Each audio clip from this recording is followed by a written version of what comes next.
Fala galera, estamos aqui hoje começando com o nosso primeiro episódio do Sob Pressão Podcast. Eu sou a Bianca. Meu nome é Gabriel. E estamos aqui hoje com uma convidada incrível. Ela que veio em 2018 cursar medicina, tem um Instagram que ajuda mais de 35 mil pessoas. É a Resumed. Seja bem-vinda. E para iniciar aqui nosso bate-papo, queria perguntar para você assim, como surgiu a ideia assim, de criar o Resumed. E também, pra você ter noção, ela tem mais de 35 mil seguidores no Instagram, né? Pra você ter noção, é metade do Maracanã. Então, como você surgiu assim, você criar assim, seu Instagram? Então, a ideia do Resumed surgiu porque na época eu tinha terminado o colégio e eu sempre gostei muito de fazer resumo. Assim, desde a época do colégio eu tinha meus cadernos, gostava de desenhar, fazia uns resumos bem legais. E aí minhas amigas, né, eu comecei a fazer cursinho pro vestibular no Brasil e minhas amigas falavam pra mim, tipo, mostra seus resumos pras pessoas, compartilha seus resumos. E na época, tipo, a rede social que era assim, mais uau, era o Instagram. E aí, na época, eu criei o Resumed. O nome surgiu da minha irmã. A minha irmã me ajudou. Porque eu falei pra ela, quero criar um Instagram pra subir meus resumos e tal. E aí, minha irmã falou, por que você não coloca Resumed? Que era resumos de medicina. Então, juntou e ficou Resumed. E aí, foi isso. Eu criei, e na mesma época eu criei um Drive.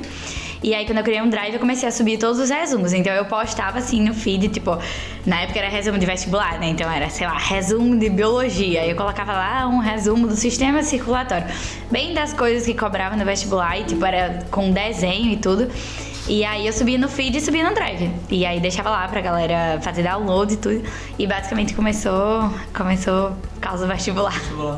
E Sim. Por quanto tempo você ficou fazendo cursinho no Brasil? Eu fiz cursinho no meu último ano de colégio, né, o terceiro ano. E depois fiz mais 2 anos de cursinho. Então foram 3 anos, só que 1 ano ali ainda no colégio. E como que surgiu essa ideia, assim? Você estava se preparando lá no Brasil para entrar na faculdade. E como que surgiu essa ideia de vir para cá, para Argentina, para estudar medicina? Então, é muito curioso, porque na época, quem surgiu com a ideia foram os meus pais, né? Não fui eu. Nossa. Eu tava no meu 2º ano de cursinho, e aí minha mãe chegou pra mim, no 2º, não, mentira, no 3º ano de cursinho, né? Meu último ano. E aí minha mãe chegou pra mim mais ou menos na metade do ano. Na época, tipo, meus amigos eram na metade do ano, então... Tinha os vestibulares das particulares e tudo. Eu não tinha prestado vestibular nessa época, na metade do ano, porque eu sempre quis a pública.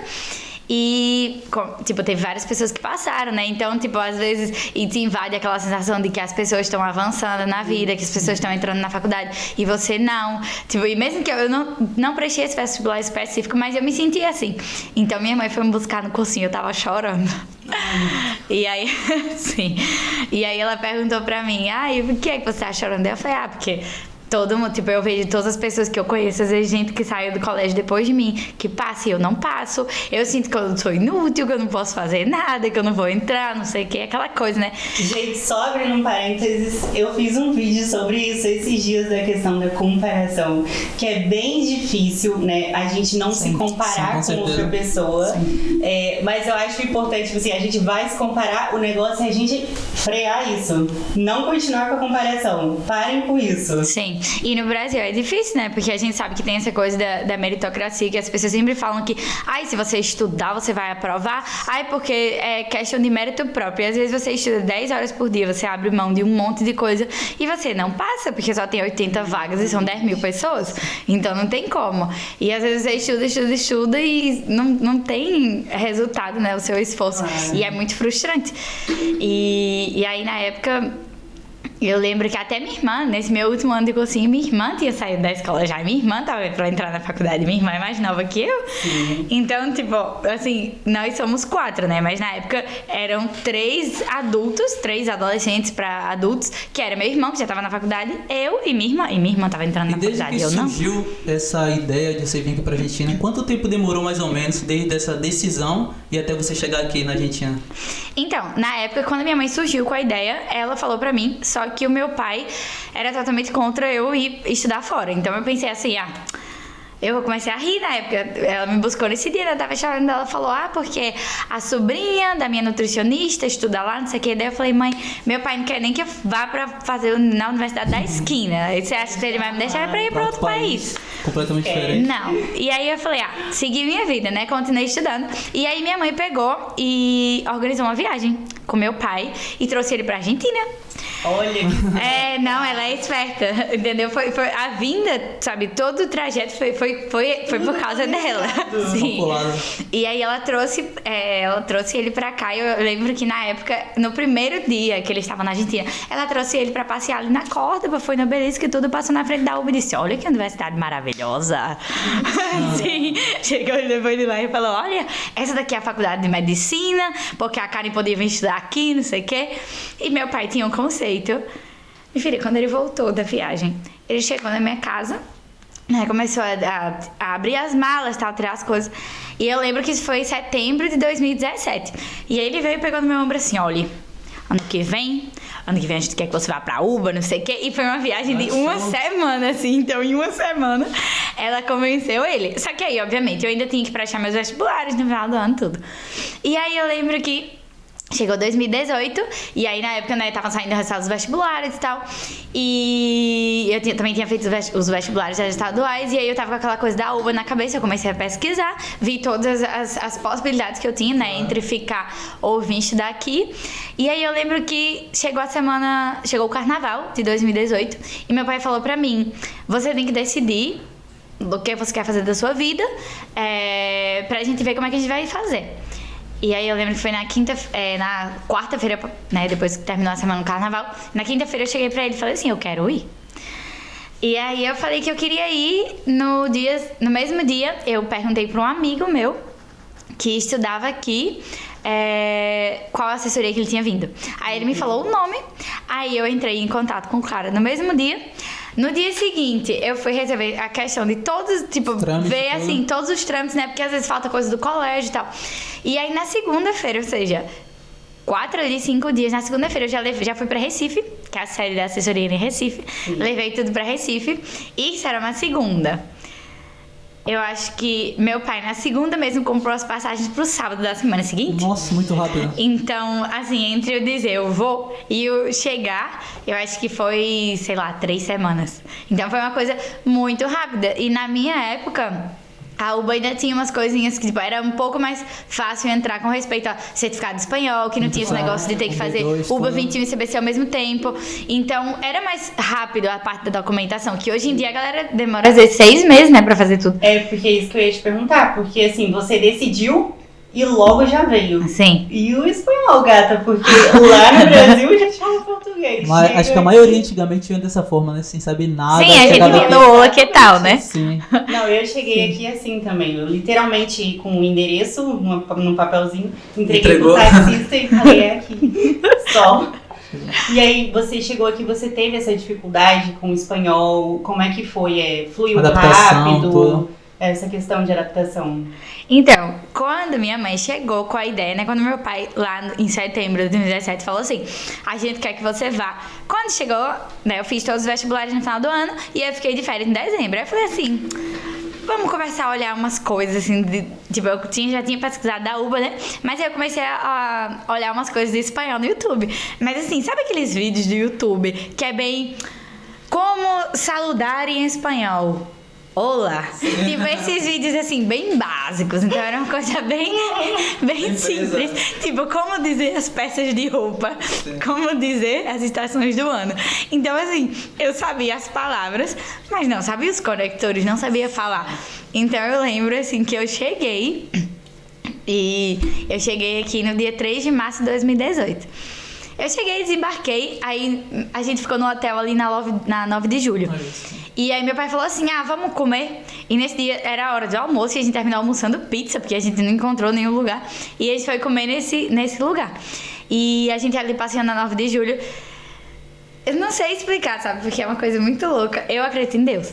E aí eu sinto que foi uma revelação, assim, de Deus na minha vida, porque quando eu tava passeando ali, eu sentia, assim, uma sensação que ali era meu lugar, que era minha casa. E aí eu olhei pro meu pai e falou assim, não volto mais. Só falei isso pra ele, ele falou, não, vamos, porque assim, como era a adaptação inicial, ele falou assim, nos primeiros 10 dias a gente vê, se você gostar, você fica, senão a gente volta pra lá, né, porque sempre tem gente que não gosta. E aí eu lembro que eu falei pra ele, eu falei, eu vou ficar aqui é a minha casa, eu não volto mais. E meu pai começou a rir e falou assim, tá certo. E aí a gente foi turistar, né, então assim, a gente foi conhecer os museus, foi, tipo, visitar a cidade, foi no Barutino, foi, tipo, ver o Museu de Tigre, foi em La Plata e tal. Enfim. Fiz um tour por aí. Isso. E aí eu lembro que na época, a primeira vez que eu usei Subte na minha vida foi aqui. E quando eu entrei no Subte, primeiro que eu tinha aprendido Jo, tipo, né, Jo me chamo, tipo, Jo me llamo. Então, quando eu cheguei no Subte, as pessoas falando show pra lá, show pra cá, eu falei, Jesus. E meu pai só olhava pra mim e falava, você tá entendendo, né? E eu, claro, tô entendendo tudo. O meu canal do YouTube tá ótimo. E quando a gente chegava nos restaurantes, que ele falava, vá, fale, e eu ficava tipo... Travado. Que, pelo amor de Deus. Então, assim, foi sofrido, né, o começo, porque a gente, tipo, tem essa coisa de como é que eu vou falar. Fazer 6 meses, né, pra fazer tudo. Porque é isso que eu ia te perguntar, porque assim, você decidiu e logo já veio. Sim. E o espanhol, gata, porque lá no Brasil já fala português. Mas acho que a maioria antigamente vinha dessa forma, né? Sem saber nada. Sim, a gente vinha no Ola, que tal, né? Sim. Não, eu cheguei aqui assim também. Eu literalmente com o endereço num papelzinho, entreguei pro taxista e falei, é aqui. Só. E aí, você chegou aqui, você teve essa dificuldade com o espanhol? Como é que foi? Fluiu rápido? Tudo. Essa questão de adaptação? Então, quando a gente chega e a gente não consegue falar, a gente tem que se virar no idioma que der. Então, eu sabia falar inglês, eu falei assim, quando não sai o espanhol, vai sair o inglês. E aí, na época... Eu fiz CBC só no segundo semestre, porque no primeiro eu fiz UBA 21, porque não deu tempo de fazer minha documentação. E aí, como eu fazia UBA 21, você sabe que o UBA 21 é tudo online, então a gente não tem o colega ali do lado pra dizer, olá, que tal, praticamos espanhol. Então, na época eu fui Essa ONG era tipo de passantia, então trazia muita gente da Europa para fazer passantia aqui nas universidades e basicamente era uma ONG de intercâmbio, então eles faziam muito passeio pela cidade. E aí eu lembro que eu fui no passeio de museu, para conhecer o Museu Museu de Belas Artes, que fica ali na Libertador, perto da Faculdade de Direito. E aí eu fui lá e aí eu comecei a conversar com como se fossem os guias, né, da ONG. E eles falaram que, tipo, eles estavam recrutando gente pra trabalhar, não sei o que. Daí eu falei, vou lá. E na época, tipo, era ONG, né, então você não recebe pra trabalhar, era bem um trabalho voluntário mesmo. E era muito legal, porque era justamente essa coisa de fazer passeios por Buenos Aires, levar as pessoas que estavam conhecendo Buenos Aires, que estavam chegando em Buenos Aires pra conhecer. E eu também tava conhecendo. Sim. Então eu acho que foi a época que eu mais conheci Buenos Aires, assim, que eu realmente conheci os bairros da cidade, que eu aprendi a andar de ônibus, aprendi a andar de subte, aprendi a falar espanhol, porque as pessoas chegavam, era gente da Alemanha, da Inglaterra, da Suíça, da Noruega, gente às vezes de outros países da América Latina, tipo Uruguai, às vezes gente do Brasil também, do Paraguai, que vinha fazer passeio aqui dos Estados Unidos. Então todo mundo queria aprender espanhol. Então sempre que a gente tava na ONG, se chama BAES, sempre que a gente tava na BAES era aquele ambiente de todo mundo se esforçando um pouquinho para aprender espanhol.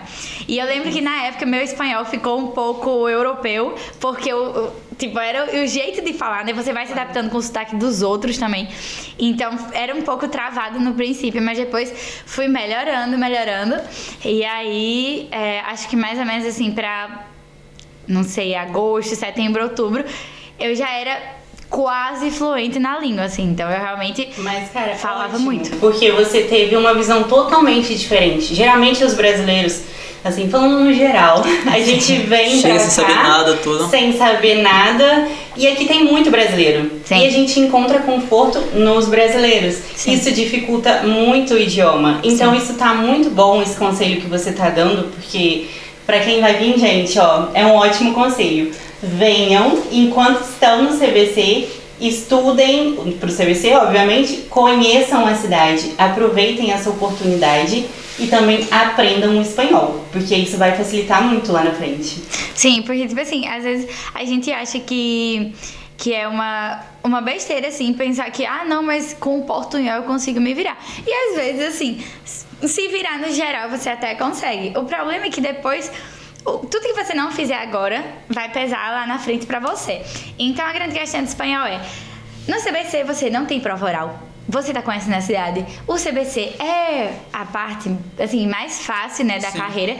Então, é o melhor momento que você tem pra você conhecer a cidade, pra você fazer amigos e pra você aprender espanhol. Porque quando você chegar no primeiro ano, você é meio que jogado nas provas orais, em anatomia, na exigência, no jeito uba de ser. Então, se você já souber falar espanhol, vai te custar muito menos. Talvez até a questão da ansiedade para as provas orais, que tem um pouco que ver com essa coisa de e se eu não souber falar espanhol na hora? Nossa, e se eu me travar? Porque todo mundo pensa isso, né? Eu pensava, se eu me travar e começar a falar português. E você teve alguma dificuldade com o CBC, o UBA 21, porque você fez cursinho antes, tudo, e chegou aqui, isso te ajudou de certa forma com as matérias que a gente tem aqui? Sim, me ajudou muito com a parte, assim, de biologia, de química. Sim. Eu acho que, tipo, assim, essas matérias foram passaram muito tranquilo pra mim por causa do cursinho.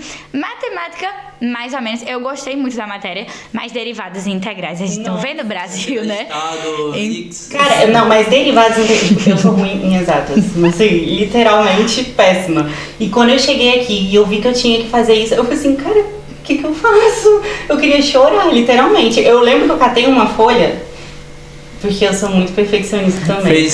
Eu fiz, tipo, 200 exercícios de integral e derivados. Porque eu não aceitava errar, eu não aceitava perder ou reprovar o que fosse. Era uma cabecinha que eu vou te contar. Muitos aprendizados trouxe aqui pra mim em Buenos Aires e o BUT. Sim. Era difícil. E só seguindo a cronologia, quando você entrou no primeiro ano, assim, que a gente tem as matérias, no caso, anatomia, histologia, embriologia, tudo.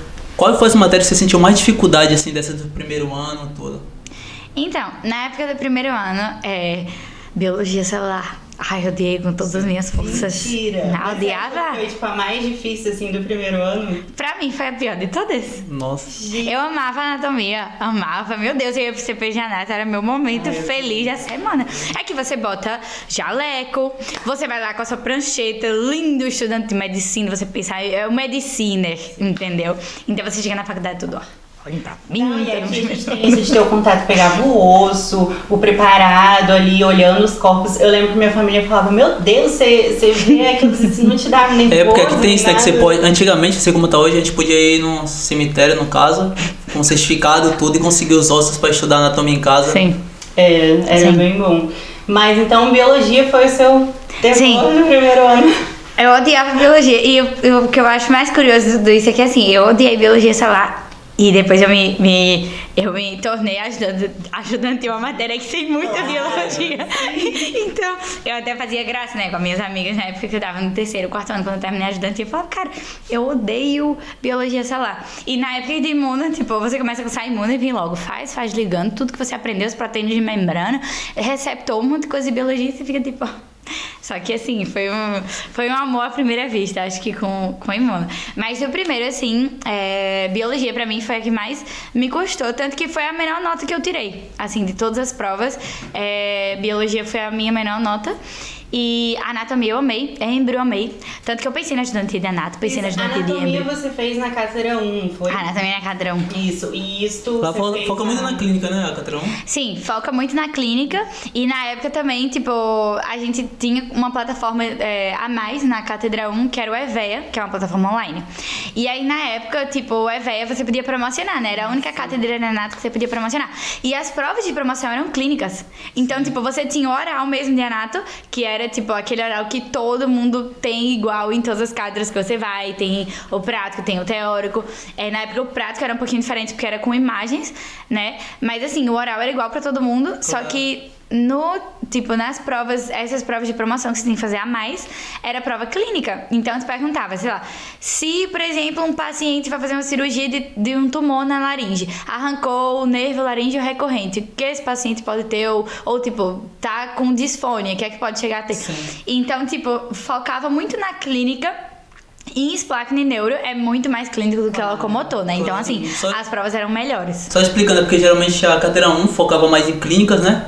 A 2 estava mais relacionado com o estudo de imagens, tudo. E a terceira mais biomecânica toda. Espaços mais assim para cirurgia, coisas mais assim, voltados para esse lado. E tinha histologia também, embriologia, que também são 3 cátedras, né? No caso, você fez na 2. Na Cátedra 2, Isso. sim. Fiz na Cátedra 2, adorava a minha cátedra, assim, tinha gente que falava, dizia que eles eram muito desorganizados. Tinha lá suas questões de organização, mas eu gostei muito da cátedra. Eu acho que biologia, assim, o começo... Você é meio que, né, assim, do CBC pro primeiro ano, acho que você é meio jogado e você tem que aprender a estudar, como você vai levar as matérias. É um desafio, é tudo novo. E até também o método da UBA, né, que é completamente diferente. A gente Sim. vê de um método do Brasil, que é muito professor em sala de aula, Sim. e chega aqui é muito você você mesmo estudando. Sim, e eu lembro que você chega e assim...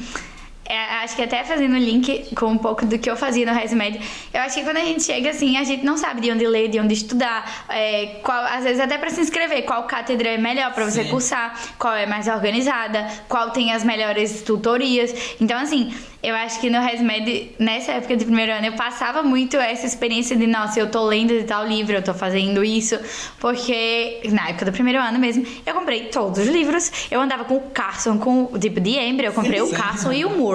Então eu lia do Carson, lia do Moore, aí depois eu ia no Flores, que era nem da minha cátedra, era da cátedra 1, mas eu lia também. Então assim, a gente fica meio doido assim no primeiro ano, você pega 20 bibliografias diferentes e faz assim, vou ler de todos os lugares. E a Nath também tinha aquela luta de livros, né? Sim. Porque assim, Ruvier, usava o Pro, você era julgado que você usava o Pro. Gente, eu amo o Pro, sério, eu amo esse livro. Aí o outro vinha, não, porque eu uso Latarjet. Aí vinha o outro. Ruvier. Eu ficava... E eu ainda tava lá embaixo, né? Porque tinha o Pro e tinha o Moore embaixo. Eu tava aqui no Moore, entendeu? E eu lembro que na primeira aula de anatomia, eu comprei o Moore. Meu pai mandou dinheiro pra mim, eu comprei o Moore. Aí eu cheguei lá com o meu livro todo bonitinho na aula. E aí eu lembro que a docente falou assim, Moore, muito curto, com isso daqui não dá nem pra chegar nos parciais. Meu Deus. E eu falei assim, não, cara, que é isso? Fiquei decepcionada. Isso na parte da aula teórica. E aí na parte prática eu cheguei pra ajudante e perguntei assim, não, porque eu comprei o Moore, não sei o que, eu queria saber se dá pra chegar. Aí ele falou assim, você tem que ler o livro inteiro, mas dá pra chegar com esse livro. E no final das contas deu, porque eu terminei promocionando a anatomia com o Moore, entendeu? Eu li ele. Óbvio, tinha que complementar uma coisa que outra com o Ruvier, porque assim, Ruvier é eterno. Não recomendo pra ninguém ter que ler aquele livro. Meu Deus, ele... 300, todos os acidentes de osso que você não sabe que existe no osso, tem naquele livro. Cara, uma coisa que eu fiz assim que me serviu muito era que eu lia do Pro. E aí, vamos supor, né? em locomotor, por exemplo, eu lia todo o trajeto de nervos e artérias, tudo do Pro, e quando eu chegava nos ramos terminais, aí eu pegava o Latarjet, porque é uma arte também o Latarjet, eu acho ele maravilhoso. Sim. E aí, pra fechar tudo, pra mim foi excelente. E eu estudei sempre com as coisas, tipo, mais importantes, porque a gente tem que ir com as coisas importantes lá, basicamente te tomam, né, todo o seu trabalho prático. E aí deixava depois os detalhezinhos pra ler depois da aula, vendo o que era mais importante e tal. E do seu segundo ano, você teve alguma dificuldade? Porque geralmente a gente tá aí com bioc e com o físio, né? Sim. O segundo ano pra mim foi... Eu acho que já comentei isso no ResMed.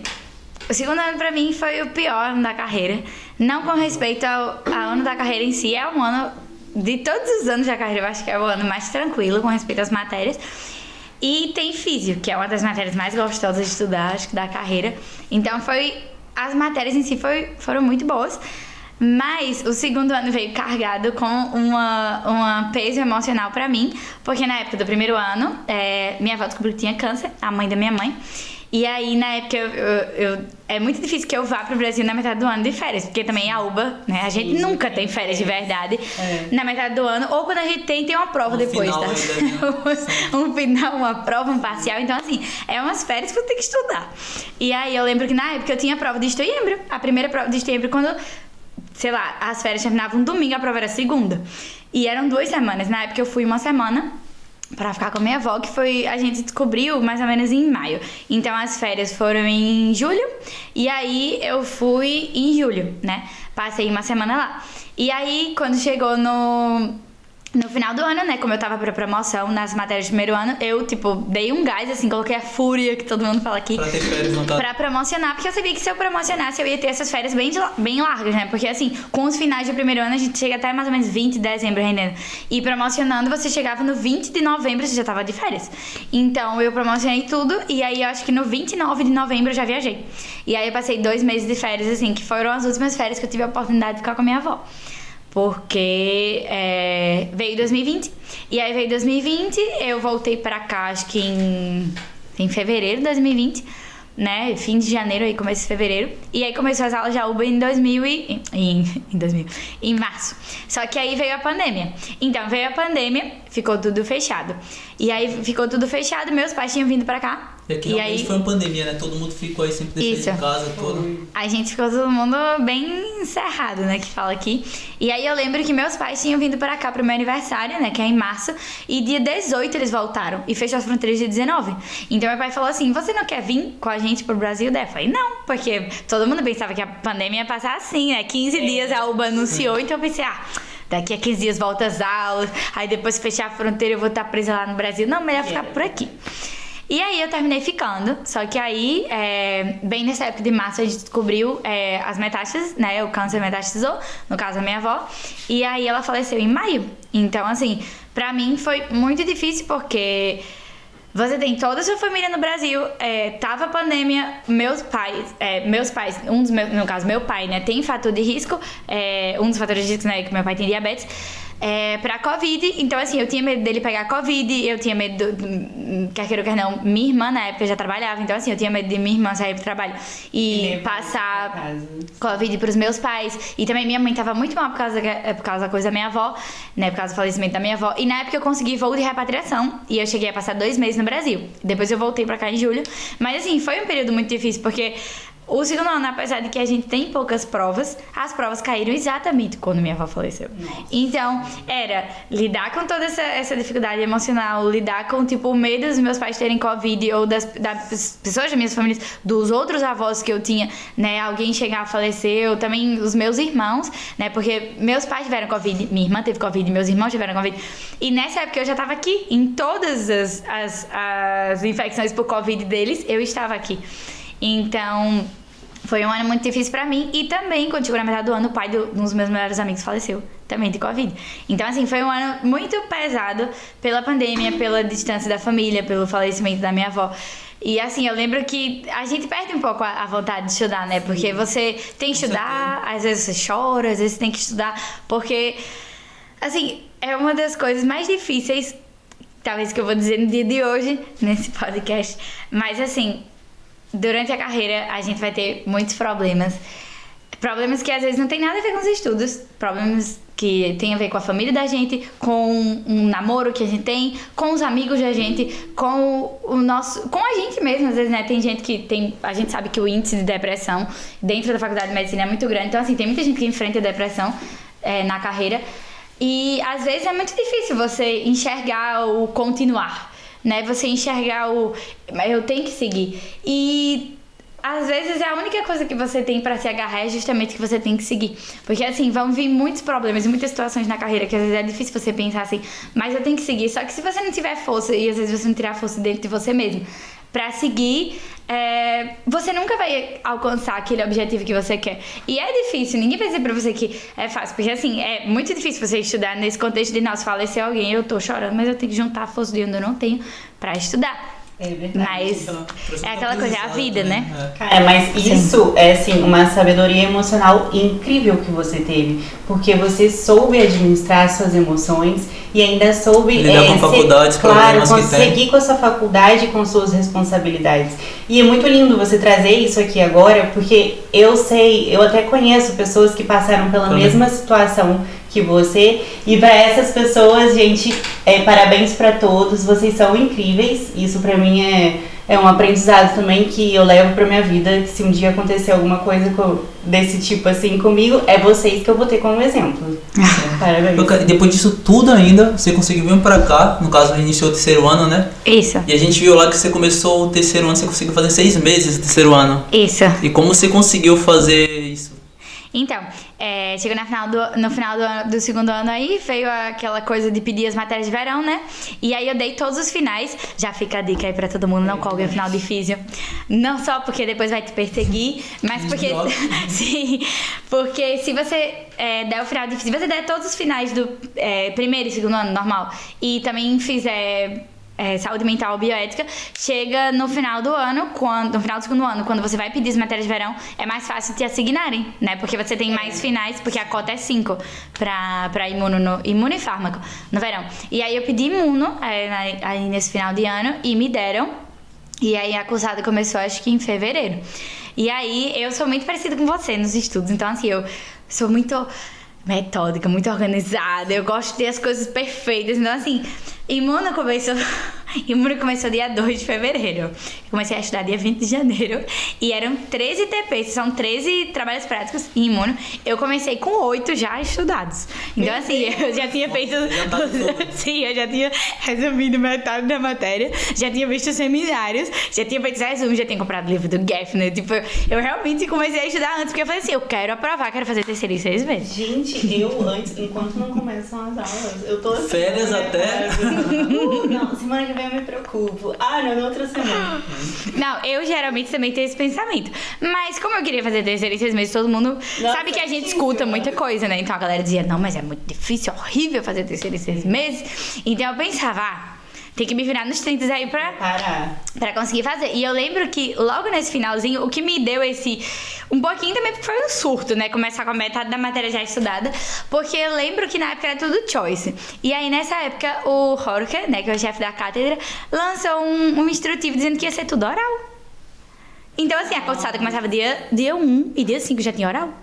Ou era dia 2, não, mentira. Começava dia 2, porque era 2, 3, 4 e 5 já tinha oral. E eu pensei, né, glória a Deus, como é que eu vou começar a cursar numa terça-feira e na sexta-feira já tem horário? Aí nesse momento é que pessoas como eu estariam chorando. Sim, porque a gente se desespera. Não, na época eu lembro que eu ri de nervoso, porque quando eu tô nervosa eu rio. Eu liguei pros meus amigos, comecei a rir, falei, minha gente, como é que a gente vai fazer isso? E aí foi por isso que eu comecei a preparar, assim, a matéria bem... Já comecei a preparar antes. E aí eu lembro que comecei a cursar e era um oral por semana na época. E era intensivo, porque é uma matéria que a gente tinha 4 meses pra fazer, a gente tinha que fazer em um mês. Então assim, era 4 aulas no oral, 4 aulas no oral, 4 aulas no oral, 4 aulas no oral. Até que terminava sendo 3 ITPs. Então às vezes tinha semana que eram 3 aulas. E aí eu fiz todos os orais, né? Aprovei. E nessa época foi... A gente sempre gosta das matérias, assim, se você é apaixonado pela carreira, você vai ver que ao longo da carreira, toda matéria que você cursar, ou a maioria, você vai dizer, quero ser ajudante dessa, quero ser ajudante dessa. Eu quis ser ajudante de embrio no primeiro ano, de anato no primeiro ano, depois, no segundo ano, quis ser ajudante de físio, chegou no terceiro ano, eu quis ser ajudante de fármaco, quis ser ajudante de imuno, mas assim, quando eu cursei imuno, foi uma sensação diferente, foi eu gosto muito disso. E aí eu lembro que eu achava super legal, porque meus ajudantes colocavam toda a onda. Então assim, eu acho que faz muita diferença também quando a gente tem bons ajudantes. É verdade, total.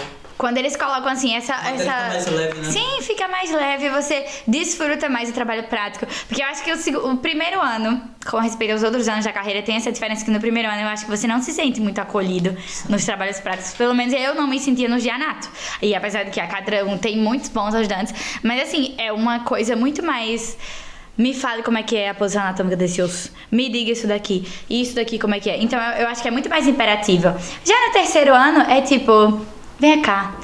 O que é que faz o linfocito? Com seus ajudantes, seus Sim, docentes, é mais próximo. É porque eu acho que justamente em anato, eles te colocam uma barreira ali, sabe? Sim. Tipo, eu sou superior, eu sou o seu ajudante, você é meu subordinado, responde a mim, e o que eu te perguntar, você tem que responder. Sim. Tipo, não pode não saber, é uma coisa assim, meio louca. Você chega ali, você tem aquela hierarquia. E logo também seu primeiro ano de adaptação. Sim. As provas são orais, você tem... E você se sente mal, né? Porque, tipo assim, sei lá, você também, né? Chegava com todas as coisas no TP, toda ali organizadinha pra ter tudo na cabeça, porque você tinha medo de você não responder a pergunta da pessoa. Total. Eu lembro que no primeiro ano, minha ajudante me colocava assim, ó, no corredor de imagens, ela olhava olhava, Bianca, explica. Eu tipo assim, cara... Então eu estudava muito, e mais porque eu já sabia que ela ia me pedir. Sim. Mas aí no terceiro ano, então, você conseguiu fazer tudo em 6 meses. Isso. E aí entrou pra o que seria o quarto. Você entrou logo na ajudantia depois que acabou o terceiro ano?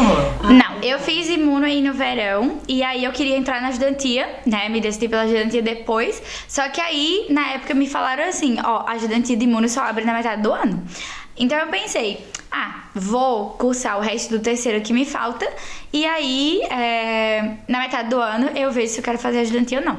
E aí, nessa época, foi também... Meio que o terceiro ano foi um divisor de águas pra mim, porque no primeiro e no segundo ano, a UBA sempre me deu tudo que eu pedia nas assignações. Né? Eu sempre fui aquela pessoa sortuda que eu dizia assim, quero cátedra 1. Então, e a UBA dizia, toma cátedra 1. Sim, tem esse quesito de sorte na questão das cátedras, porque assim, às vezes você pede a cátedra 1, você dá a cátedra 3, talvez você tenha uma linda cursada na cátedra 3, mas só pelo desespero, pelo ódio que você passa antes, você já entra com aquele, meu Deus do céu.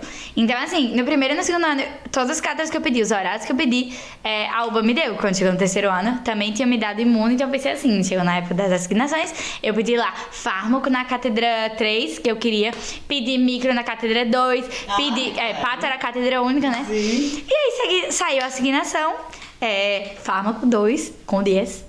Né, que todo mundo falava que a cursada dele era a cursada mais extensa, mais difícil. Micro na cátedra 1, não. Que eu lembro que o final, minha gente, o final na época que eu e ela a gente cursou micro na cátedra 1, o final era tipo, era um oral com 4 docentes diferentes. Um era virólogo, o outro era bacteriólogo, o outro era especialista em fungos e o outro era especialista em parasitólogo. Então assim, eram 4 orais com 4 docentes diferentes. Você se sentia numa mesa ali sendo, né, exterminado. Então eu lembro que na época, quando eu fui pesquisar esse final, eu comecei a chorar. Meus pais falaram, vai dar certo, não, né? E eu me desesperei, assim, na época eu até postei no resumo, deu uma cara minha lá chorando. Eu falei, minha gente, socorro, não vou conseguir, né? Então veio aquela frustração e aí... Eu lembro que, assim, foi bem corrido, porque, assim, terceiro normal, o terceiro já é uma grande diferença do segundo, porque no segundo você rende menos, chega no terceiro você tem um monte de matéria, um monte de prova, e terceiro em 6 meses, assim, você rende toda semana uma prova, se não se solapar uma com a outra, porque eu lembro que pato, pobrezinho de pato, porque pato eu sempre rendi com alguma coisa. Meu primeiro parcial de pato eu rendi no mesmo dia que o final de bioética, um dia antes do primeiro e segundo parcial de fármaco. O meu segundo parcial de pato eu rendi no mesmo dia do parcial de fármaco. E o meu final de pato eu rendi um dia antes do quinto parcial de fármaco. Então, assim, era isso. Você tinha 2 parciais na mesma semana, um final na mesma semana que um parcial. Então, você tinha que se virar nos 30 pra ir estudando tudo. Então, acho que foi a época da carreira que eu mais... tive que estudar em quantidade de horas, porque eu estudava o dia inteiro.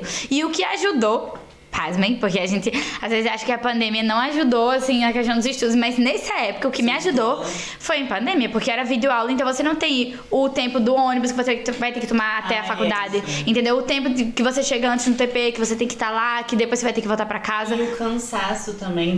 Sim. Eu sou uma pessoa que me canso fácil de ficar movendo. Sim, isso pode ser uma coisa melhor, né? Porque você vai estudar. Sim, é que você tá em casa, então, tipo assim, você pensa, entra aqui na videoaula, às vezes a videoaula termina antes, você já fechou, já tá com seus livros aqui, já estuda. Isso. Então, assim, foi corrido, eu estudei muito, mas, me ajudou muito pra o que vem depois, porque quando a gente entra na UDEAT, que é esse ritmo, eu acho que ter feito terceiro em 6 meses, assim, me ajudou.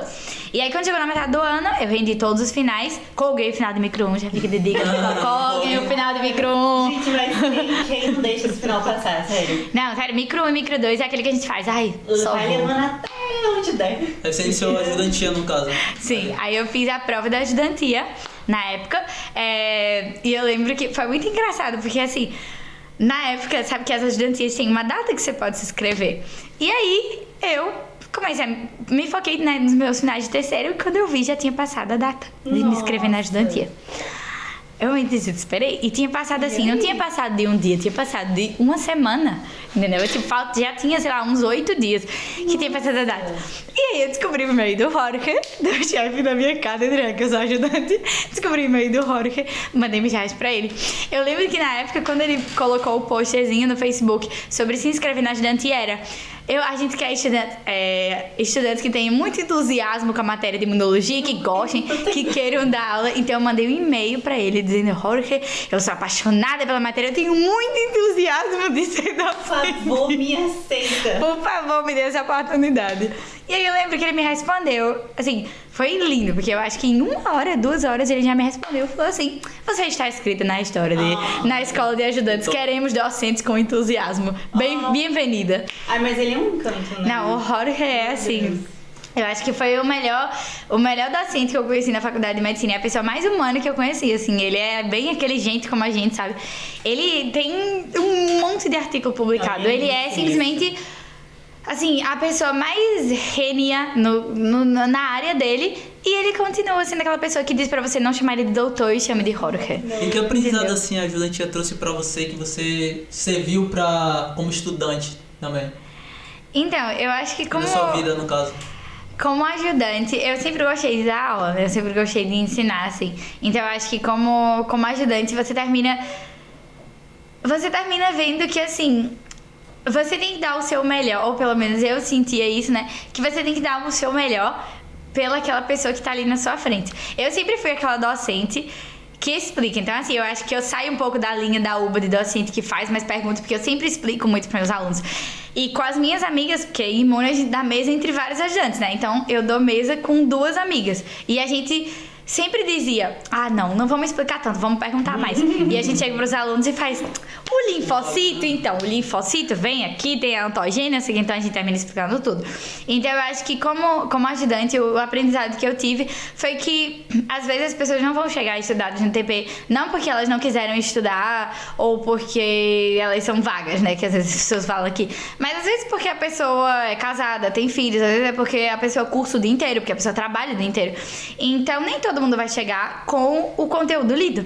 Então eu sempre quis ser essa ajudante e junto com as meninas a gente sempre, né, teve essa ideia de dar aula explicando os temas e dar realmente uma boa aula, porque às vezes tem aluno que vai chegar com o 10. Sim. E você pode aclarar umas coisas pra ele, mas ele já vai chegar com 9 ou com 10. Tem aluno que vai chegar com 5. Ele estudou a metade e a outra metade não chegou. Então você explica e ele vai com 10. E tem aluno que vai chegar com 0. Então, quando esse aluno que chega com 0, é nele que você tem que focar. Porque os outros, você já sabe que eles vão poder estudar, que eles vão pegar o que eles já sabem e vão estudar com o livro. Então, eu acho que me ajudou muito a entender esse aluno que chega com 0 e que você tem que explicar e ajudar e aclarar as coisas pra ele, que depois, às vezes, terminam sendo seus melhores alunos. Porque você sente, você explica e ele chega pra você e diz assim: quando eu tava lendo o livro semana que vem, na semana passada, eu escutava você falando. Então, assim, eu acho que bom, né? Só pra gente dar uma pausinha aqui, a gente queria agradecer o Império das Coxinhas, tá? Que é um parceiro nosso aqui do podcast que trouxe. Fica à vontade também, cara, pra comer aí. Obrigado pelas coxinhas, os churros, tá uma delícia. E pessoal, a gente vai deixar no nosso Instagram também o Instagram deles. Vamos marcar aí, tá? E obrigado. Aí depois disso você pegou e entrou, ou seja, no 4º ano, né, onde você estava cursando com ajudantia. Sim. Fez Pato 2 e você tinha sido assignada na UDESC de clínicas, não Sim. foi? E você não seguiu com a cursada. Sim. Por que você resolveu não seguir com a cursada? Então, na época eu queria muito ajudantia. Então eu já tava na ajudantia. E eu não sei se vocês sabem, mas na época, quando eu saí do 1º pro 2º, eu entrei na ajudantia de Anato. Eu entrei na ajudantia de Anato e cheguei a ficar até metade do ano na ajudantia de Anato. Na época que minha avó faleceu, eu deixei a ajudantia de Anato. Foi uma das coisas que se sumou ao peso de eu preciso dar atenção pra minha família, eu quero também focar nas minhas matérias do 2º ano, então eu terminei decidindo que eu acho que a ajudantia de Anato tava me tomando muito tempo e eu deixei. Então eu já tinha a experiência de entrar na ajudantia e deixar. Então quando chegou em Imuno, quando você entra em qualquer ajudantia, por mais que seja a melhor ajudantia da matéria que você mais gosta, eu acho que todo mundo passa por isso de você entra na ajudantia e você tem que fazer um monte de coisa.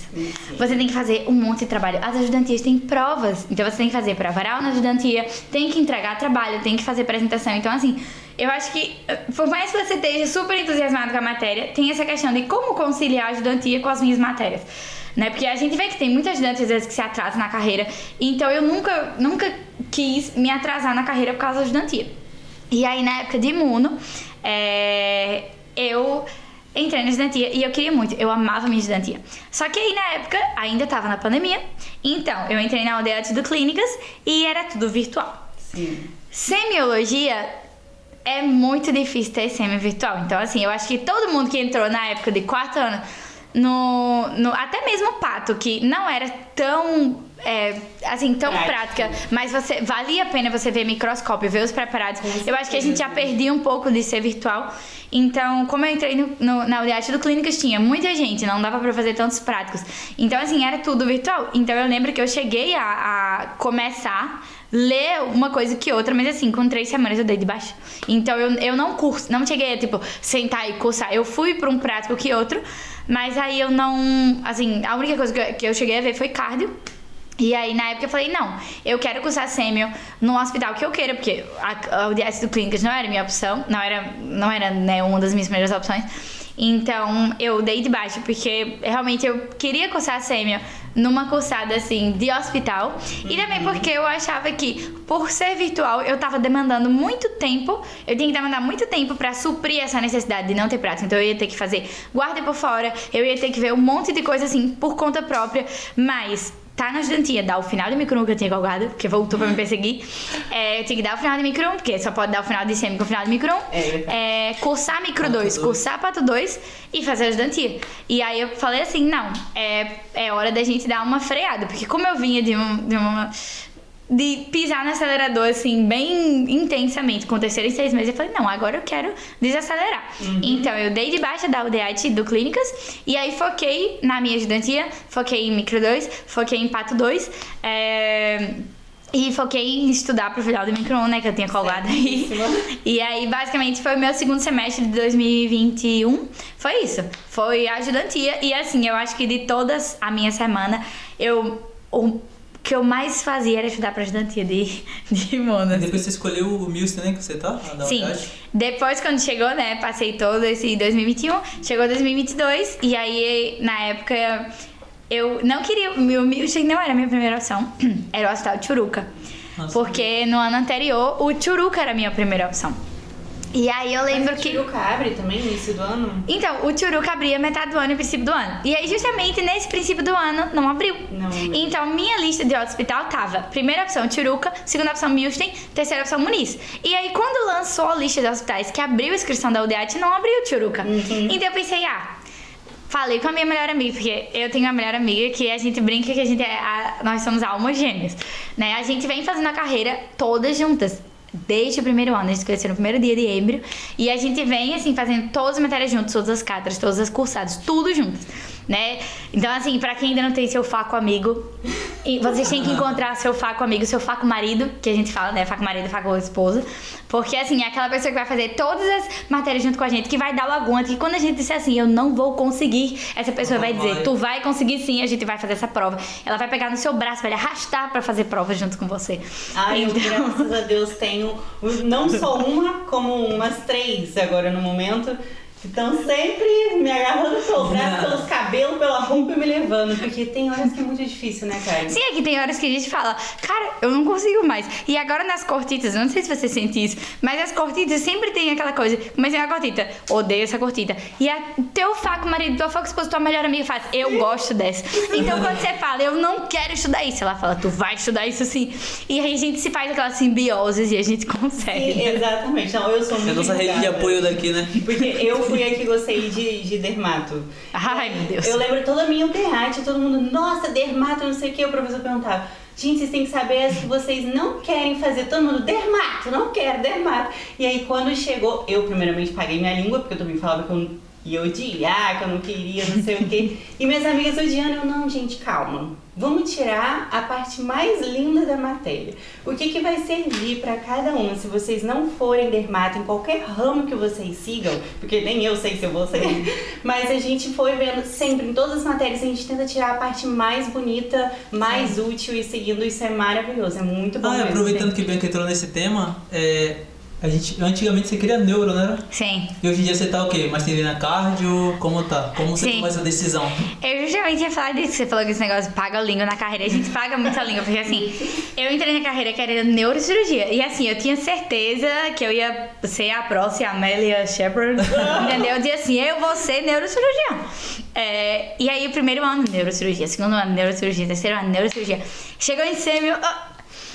Primeira vez que eu pisei o pé na unidade coronária, assim, que eu fui pra cardio, um eletrocardiograma. Eu falei, meu Deus. Muito lindo. É uma matéria... Cardio é como dar um abraço no amor da sua vida, entendeu? É assim, é uma coisa, assim, maravilhosa. E eu acho que não teve só a questão de cardio, mas também teve a questão de neuro em si. Porque, assim, eu continuo amando neurocirurgia, eu acho que é uma especialidade, assim, excepcional, é maravilhosa. Só que na época que eu entrei no Milstein, né, nessa época de 4º ano, a gente cursou neurologia dentro do que era semi-medicina interna, né? Era bem 5º ano já, na verdade, eu cursei neurologia. E aí, na época, eu conheci, né, os residentes de neurologia, e a sala de residente de neurologia era ao lado da sala de residente de neurocirurgia. Então, eu conheci os residentes de neurocirurgia, né? E aí conheci, tipo, os meninos lá do Mission são muito bons, o Juanjo, o Enzo. E aí eles falaram, já que você quer fazer neurocirurgia, se você quiser, um dia a gente pode deixar você subir pro piso e ver uma cirurgia. Eu falei, com certeza, quero ir. E aí, na época eu fui, né, subir pra algumas das cirurgias, e cirurgia de tumor de encéfalo, vi cirurgia de coluna, então, cirurgia de hernia de disco e tal. E aí, eu gostava muito, mas faltava aquela sensação de eu realmente, de pertencimento, né? Faltava aquela sensação de eu sinto que aqui é meu lugar. Então, me gerava uma adrenalina muito boa, mas o dia a dia de neurocirurgia não me empolgava. Então, assim, a matéria em si me empolgava, mas o ver que às vezes eles passavam 15 horas na cirurgia, que eles passavam o dia inteiro no hospital, que se você operar e depois você estiver dormindo 3 horas da manhã na sua casa, você é chamado e você tem que ir. Exatamente. Era uma vida que eu não me via nela. Então, assim, eu tenho, depois de medicina, né, eu tenho vontade de casar, eu tenho muita vontade de ser mãe, né, eu quero ter filhos. Então eu pensava, mas se eu estiver no aniversário do meu filho, tiver que fazer uma cirurgia, eu não vou querer perder essa data, eu não vou querer abdicar de certas coisas que eu vejo que meus amigos que são neurocirurgiões têm que abdicar, ou às vezes não abdicam, mas eles participam menos de certas coisas que pra mim eram importantes. Então, na época, eu comecei a ir mais na unidade coronária, né? Fiz amizade com os cardiólogos do Milstein e fui mais na unidade coronária. E também, na época, chegou no final do ano, eu tive a oportunidade de fazer umas guardas em pediatria, né? Porque eu gosto muito de criança. E aí ajudou, porque juntou. Eu pensei assim, eu gosto muito da parte de cardiopatia congênita, né? Porque eu gostei de êmbrio. E aí aquela parte de cardiopatia congênita me chamava muita atenção. E agora, justo que eu tô cursando pediatria, eu realmente me encontrei nisso. Então eu falei assim, eu quero fazer cardio, mas eu não quero fazer cardio no geral. Eu quero fazer cardiologia pediátrica, né? Que aí é primeiro pediatria e depois cardiologia. Então, assim, eu terminei pagando a linha em todos os sentidos, porque eu sempre dizia, nunca vou ser pediatra, porque se eu for pediatra, eu vou brigar com o pai e com a mãe, porque às vezes tem pai e mãe que não cuida da criança, e, sabe, não vai dar certo. E todo mundo dizia pra mim, você tem cara de pediatra. Não quero pediatria, de jeito nenhum.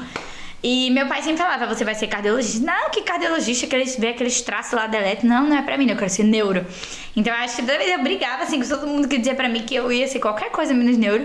E aí terminou que agora eu tô terminando a faculdade, querendo ser cardiólogo pediatra. Então assim, paguei língua mesmo.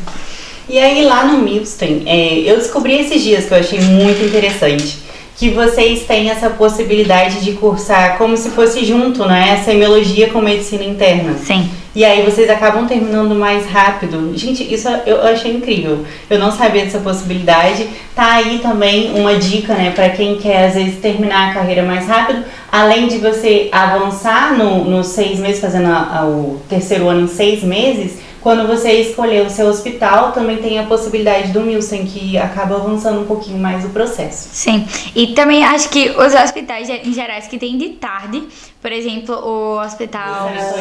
O Sanatório Guemes. Tem um amigo meu que eu não sei como ele conseguiu fazer isso, mas ele entrou, pra você ter ideia, no 4º ano, na mesma época que eu entrei porque ele também fez terceiro em 6 meses comigo. Ele entrou, então, na UDEAT em 2º semestre de 2021. Ele se recebeu agora, em fevereiro. Ou seja, em 1 ano e 8 meses, Mas vivia essa pessoa? Não, vivia naquela vida bem, eu vou morrer de estudar, né? Ele é bem aquele workaholic que a galera fala, mas nesse caso é viciado em estudar mesmo. Não, mas assim, vendo pra quem quer. É porque ele trabalhava. Então, tipo, como ele trabalhava, não sei como, não me pergunte como. Gente, nessas horas eu me sinto até, não sei, uma lesma. Não, ele trabalha, eu não sei, ele é casado, ele trabalha. E ele fez a UDEAT 1 ano e 6 meses. Sabe aquelas pessoas assim, tem um cérebro e você fala, meu amigo, você é um louco? Então, assim, porque também ele sempre brincava, né? Ele falava, gente, eu já sou casado, eu preciso, sabe, ter minha independência. Então, ele aproveitou essa UDEAT de tarde pra adiantar. Porque, assim, como a UDEAT é de tarde, a maioria das matérias pra adiantar saem vespertinas. Então, se você cursa de manhã, todo mundo, a maioria das UDEATs cursa de manhã. Então, todo mundo vai querer pedir matéria de tarde e é mais difícil você conseguir porque tem muita gente que vai ter mais final do que você. Então, é mais difícil. E como ele fazia UDEAT de tarde, todas as cortitas que abriam de manhã ele podia se incluir. Então, eu acho que ele é ajudante. Então, tecnicamente, ele trabalhava também dando aula e tal. Então, eu acho que é um trabalho mais flexível, né? Então, ele conseguiu casar bem esse dar aula, né? No curso que ele tinha, mas fazer a UDEAT de tarde e adiantar a curso de manhã, ele conseguiu fazer. Então, assim, pra quem quer realmente terminar a carreira mais rápida, assim, acho que as UDEATs que são de tarde, tipo Guemes e o Milton, que faz você tirar muita matéria pra adiantar, vale muito a pena. E com respeito a semi, né, e interna semi-interna juntas, é porque, tipo, lá eles têm uma coisa de que eles não acham que você tem que repetir todas as coisas em interna, de novo. Então, quando você arranca semi, eles chegam pra você, né, ali em março, e faz assim, ó, vocês aqui estão começando semi e interna. Então, todas as rotações que vocês virem, vocês vão ver semi, mas vocês também já vão ver interna. Então, ou seja, em vez de a gente chegar na doença e ver só o conceito, a etiologia, os signos e os sintomas, e até aí, às vezes, um pouco de diagnóstico, já havia tudo. Diagnóstico, todos os estudos, o tratamento, o segmento do paciente. Então, eu achava muito melhor, porque você integra muito mais. Em vez de você ver só até o signo e sintoma, você já vê a doença inteira, como você trata. Mas tem o ponto negativo de que, na época você tá no 4º ano, então você tá vendo o tratamento de doença sem ter visto fármaco 2. Então, às vezes, a pessoa chega e diz que com infarto você tem que dar, ou, por exemplo, no arrítmia você tem que dar, sei lá, um antiarrítmico da vida e você não sabe o que é um antiarrítmico porque você não tá no 5º ainda. Então, tem esse ponto negativo. Igualmente, os doutores não perguntavam, não é que chegava no final do ICM e ele dizia, me fala do propranolol. Não. Mas, assim, você já tinha que resumir, então terminava sendo mais coisa pra estudar. E aí, quando chega na metade do ano, você rende semi, igual que todos os hospitais, só que você já viu metade interna. Sim. Então, quando começa a interna, e aí vem, eu acho que o mais positivo de todos, quando começa a interna, você tem 4 rotações. Que falta endócrino, meio interno, reumato e nefro. E eles botam 1 semana por rotação. Então, em um mês, você já matou o resto do interno. E aí, o que é que eles fazem? Eles te dão 2 cortitas para adiantar pela manhã, que em actas da faculdade consta de tarde, só que você faz pela manhã, que é diagnóstico de imagens e nutrição. Então, o mês seguinte a essas rotações, você já mete 2 cortitas mais, ou seja, você já adianta 2 cortitas. Sim. E quando chega depois dessas cortitas, o que eles fazem é medicina interna prática. E aí eu acho que foi a parte que eu mais desfrutei, assim, da cursada. Eles pegam e dão 10 semanas, 9, 10 semanas, para você rotar na parte prática. Então, você tem 3 semanas nos consultórios do hospital, na especialidade que você quiser. Então, eles dão uma lista e você pode escolher. Eu escolhi cardio, né? Porque na época eu já tava, né, com essa coisa, quero fazer cardiologia. E aí eu rotei 3 semanas nesse consultório de cardiologia. Então, você vai pro consultório, você vê o que é a vida do consultório. O que também te ajuda a dizer assim, eu gosto de tal especialidade, mas será que eu gosto do dia a dia? Sim. Então, tipo, foi muito positivo nesse aspecto. Depois a gente rotou 3 semanas em clínica médica. Que aí, você sabe, né? Clínica médica é tipo tudo. Então, a gente ficava igual que os residentes. Então, toda manhã a gente ia pro passe, a gente via os pacientes dos residentes, a gente, tipo, eles ensinavam pra gente como fazer as evoluções e tudo. Então, assim, realmente era muito bom nesse sentido. E aí, as últimas 3 semanas era pra trabalhar dentro da aula da UDEAT, mas trabalhar fazendo uma parte prática de, assim, aprender a fazer história clínica, praticar as histórias clínicas, porque a gente tem que fazer história clínica em sêmio, mas depois que passa sêmio, meio que interno, você não faz mais, então você não pratica, né? E aí essas 3 semanas foram pra isso, pra praticar a história clínica, e foi muito bom, assim, eu acho que... Ô, cara, e você se vê daqui a 10 anos, você pensa em continuar aqui? Você pensa em voltar pro Brasil? Então, daqui a 10 anos, eu gosto muito daqui. Então, eu acho que todas as pessoas que perguntam pra mim, você quer ir embora? Eu falo, não. Não quero voltar, assim, não pense em ir embora, não pense em voltar pro Brasil.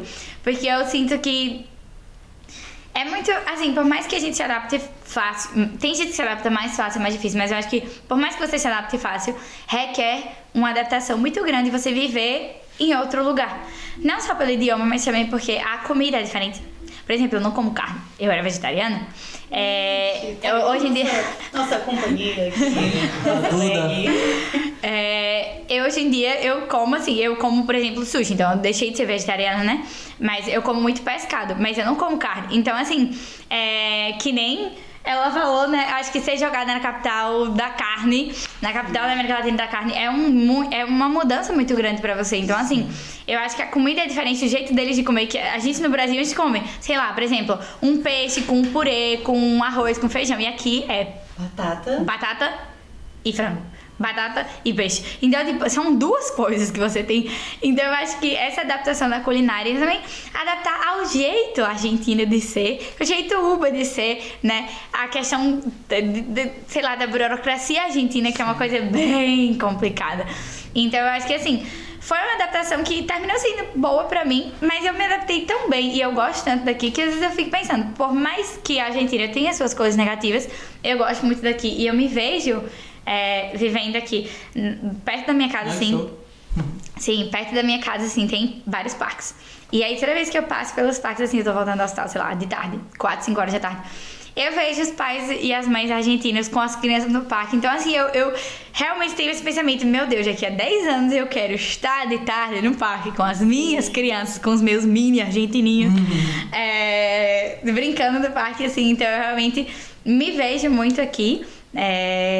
E assim, trabalhando, né? Quero fazer residência, depois, como eu quero fazer cardiologia pediátrica, eu tenho que fazer pediatria e pós-básica. Então, assim, vai levar aí mais uns vários anos depois da faculdade. Mas assim, eu me vejo vivendo aqui mesmo. E pra finalizar, a gente vai fazer uma brincadeira com você, que a gente vai... É tipo um ping-pong. Eu vou te falar, a Bianca vai te falar umas palavras e você dá uma definição, pode ser? Tá bom. Tem que ser assim, a primeira coisa que vem na sua cabeça. Certo. Família. Brasil e Argentina. Medicina. Amor.